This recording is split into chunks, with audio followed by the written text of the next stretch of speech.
So we've been having a lot of discussions about leadership. You've been talking a little bit about your identity. Do you want to tell me more about that? Yeah, it's been difficult to think of myself as a leader, only because I think about two cultural identities I have. One is from my family, and in my culture, leadership comes from being experienced and being wise and elder. And I just never felt like, I haven't gotten there. I'm getting closer because I'm getting older. But but the other one also comes from my bicultural identity, because I was raised here in the States. And continually from my childhood, people ask me, well, where are you from? Where are you from? And it was difficult for me because I'm from here. So I always felt a little bit outside and not safe to make myself vulnerable and put myself out there. And I think that prevented me for a long time to even think of myself as a leader. So how do you think you got past that and to take on that leadership role? I think starting to work with children is what really did that. And I hate to sound so self-serving, but in some ways I experienced so much pain of not feeling like I could use my voice. And when I worked with young children, I could see this purity that they hadn't really experienced at all, that life will come to them. And, so much emphasis was on self-esteem, and I always kind of felt like, okay, but what is that, and where does it come from?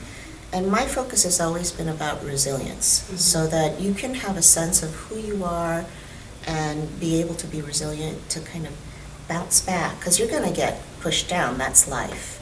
But to bounce back and, use your voice and make yourself vulnerable, because you know that you can bounce back.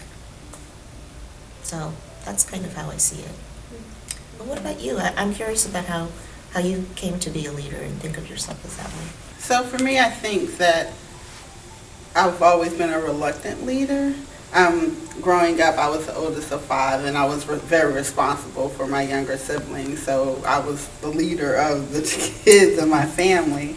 And I think that I brought that kind of confidence to my teaching roles, and through my career, I've been assigned leadership roles, so I had to take that on. But I've always felt uncomfortable. When you said about culturally how you have to be an elder to really be a leader, to be wise, I really resonate with that, because it's the same in my family and how my family views leadership, and I don't feel like I'm old enough yet, so I grapple with that, thinking that, I'm still too young, I'm not wise enough, I haven't had enough experience, but I feel like I'm getting there, that, eventually that will be for me to take on.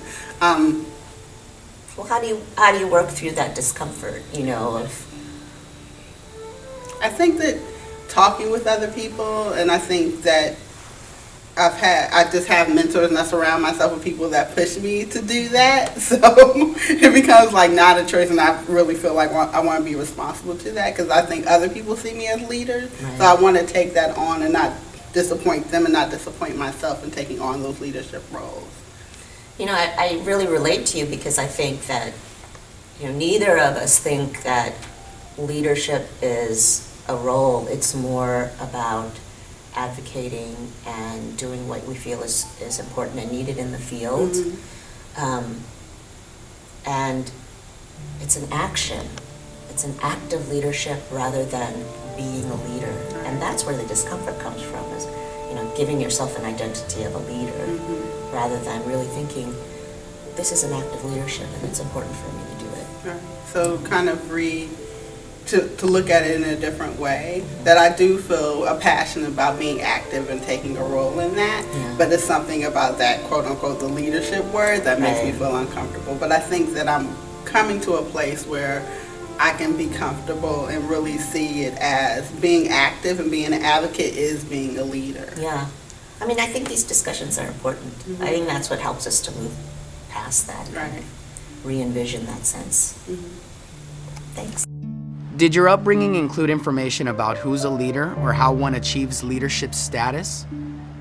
In what ways does this thinking hold you back from stepping up as a leader, or support you in taking on leadership roles as opportunities arise? What daily acts of leadership do you undertake with confidence? Are there activities requiring leadership that you see yourself taking on in the future?